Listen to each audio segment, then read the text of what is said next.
guys, so in case you're wondering why my eyebrows look a little bit red and a bit weird today and my makeup looks a bit different, it's because I just finished filming a Primark makeup test, which will be out in a couple of weeks, but I can't be bothered to strip off my face and then put it all back on, and yeah, so we're just gonna deal with sort of good, sort of not good makeup on my face today. I'm sorry. So Christmas is just around the corner. This can be a good thing or a bad thing depending on how much stress you're going through in terms of thinking of what to get your friends and family in terms of presents. I know that I struggled quite a lot when I was younger, what to get my mom, what to get my dad, what to get my best friend, what to get people who like gaming and all this stuff. I didn't know what to do, so I hope this video helps. I've compiled a little list of things to inspire you in terms of what to get people, and I hope this is helpful. I am talking fast today. I am on the ball. It's good. It's a good day. I'm happy today.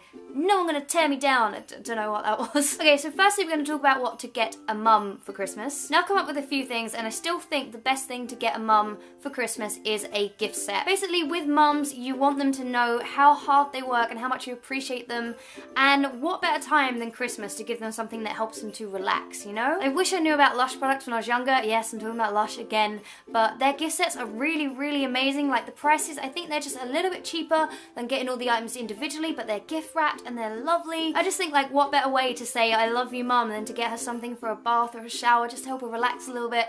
So I would definitely recommend going into Lush and being like, hi, my mum likes this, my mum needs to relax, what can I get her, what have you got in this price range? And I'm sure the people in Lush will be happy to help you. They're always so lovely in there, even though they do come up to you within 2 seconds of you walking in the door, which I do find annoying. Also, I went into Boots the other day and I walked past the Christmas section and they had this lovely Soap and Glory gift set. It was £20. It was like this big. It had like 5 or 6 things in it, like scrubs and shower gels and all that stuff, and it looked lovely, and literally like £20. I was like, that's crazy for Soap and Glory.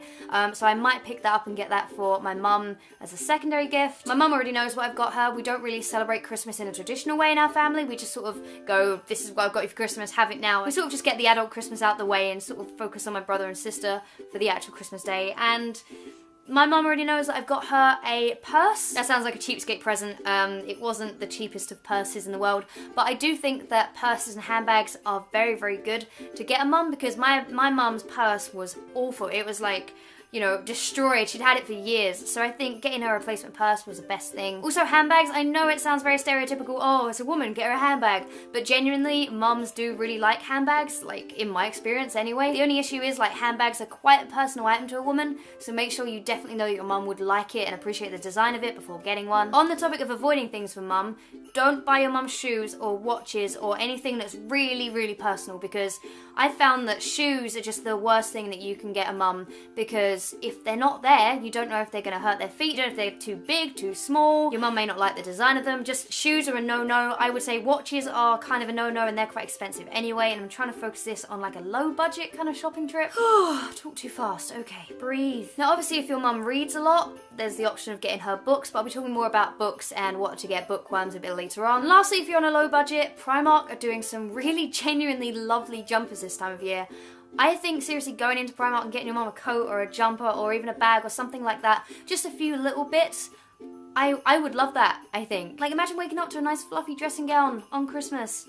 That would be nice. So, and they're pretty cheap, so that is all that I got for mothers. Obviously, with all of these people, you know your mum better than I know your mum. I don't know your mum at all. She may not like any of these products. I'm just trying to throw some ideas out there. Okay, now dads are a lot harder. I want to mention first and foremost, do not fall for the socks and slippers and chocolates thing. They're so overdone, and it's just so unexciting for your dad to just open the same present every year. I used to do it. I used to be guilty of it when I was a kid. I used to get my dad socks and slippers every year, and I just think that's awful. Imagine waking up to the same gift all the time. But I have come up with some solutions, so bear with me. The first idea I had, and this is completely not sponsored, this is just from my experience, there are 2 websites that I want to mention. One is called firebox.com and one of them is notonthehighstreet.com. You might have heard of both of those. Firebox.com do loads of like cheap gadgets, like really sort of quirky, sort of jokey presents. Go on firebox.com. There are some really, really cute things that I think dads would really, really like. Notonthehighstreet.com do like lots of personalised gifts with like quite quick turnaround, so you can get like your dad's name on a keyring or a mug or a corkboard or anything that you think your dad would appreciate. There are also things like grow your own chilies and brew your own beer and stuff like that. So little DIY kits. Seriously, if you're struggling for ideas, go on those websites. I found them really, really helpful in the past. They also do like specialised Christmas gifts, but I think you want to get something that's going to last them all year and not just be a novelty for Christmas, because I think what's the point in just getting them like, you know, a Christmas stocking or something weird like that. Get them something that they'll enjoy whether it's Christmas or not. You know? Another good one for dads is music. Now, my dad loves music. A lot of dads are really into music. Find out what your dad likes, like the Rolling Stones, the Beatles, 70s music, 80s music, whatever, and get like a greatest hits or like, you know, a compilation CD or like a hidden gem that he may not have known about. Because dads love listening to music. They love having an iPod on in the car and stuff like that, so that's always a good one. Another good one with dads is books. I know that dads like to read, especially my dad. I would recommend this so much. This is the Steve Jobs biography. Look how thick that is, but seriously, I read this in like a week, and it is probably one of my favourite books of all time.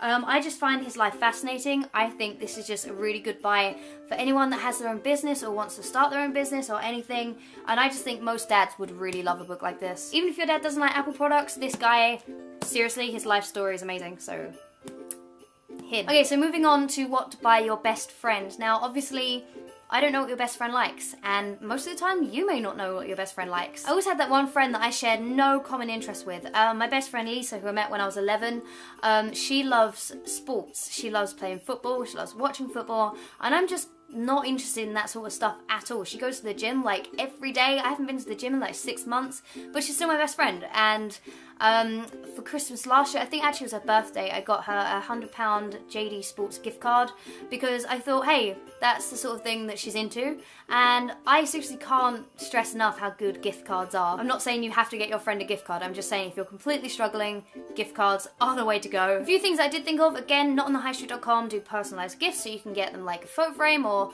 whatever with their name on it. Another one that I thought of was a photo album filled with photos of you and your best friend and lots of your memories. I just think that's a really personal gift, and I think that's lovely. I guess that one's a little bit more feminine, but you know, I would love to have a photo album sent to me. That's all. Now, I would say with best friends, avoid buying them personal hygiene products. Like, you know, you can get those like Dove gift sets, like a deodorant and a body wash and like a little foofy spongy thing. I received quite a few of those when I was at school, and I always sort of thought, are they buying this because it's cheap or because I stink? And I would hate to give that sort of paranoia to someone else. So I would personally say avoid them. With family, it's a little bit different because you treat your friends and family a little bit different when it comes to Christmas. But yeah, avoid the smelly stuff. Never going to move on to friends or brothers and sisters who have different interests.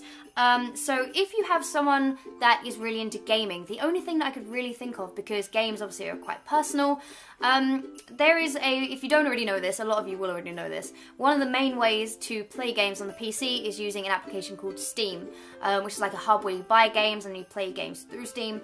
You can get a Steam wallet voucher, and they just redeem the code, so you can put in however much you want, and they can buy as many games or little add-ons as they want. If you want to go a step further, and you know your friend or brother really well, and you know what games they really like, I shouldn't have said brother or sister, it doesn't matter, girls can play games too, obviously. If you really know them, get them a game that they would never pick out for themselves, because I think that's wonderful. I would love to get a game that is completely out of my comfort zone.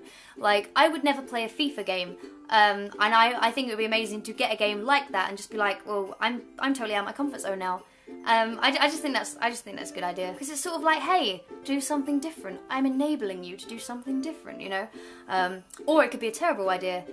They might think you don't know them at all. So you can gauge that one for yourself. Now, for the people who absolutely love to read, now I have become one of these people, and I never used to be a bookworm at all. I used to hate reading. I just have a couple of suggestions for you guys. Obviously, again, Steve Jobs' book, good for anyone, amazing life story. Gonna leave that there now. I have recently been loving this book. This is The Drowning of Arthur Braxton. I have mentioned this in a video before.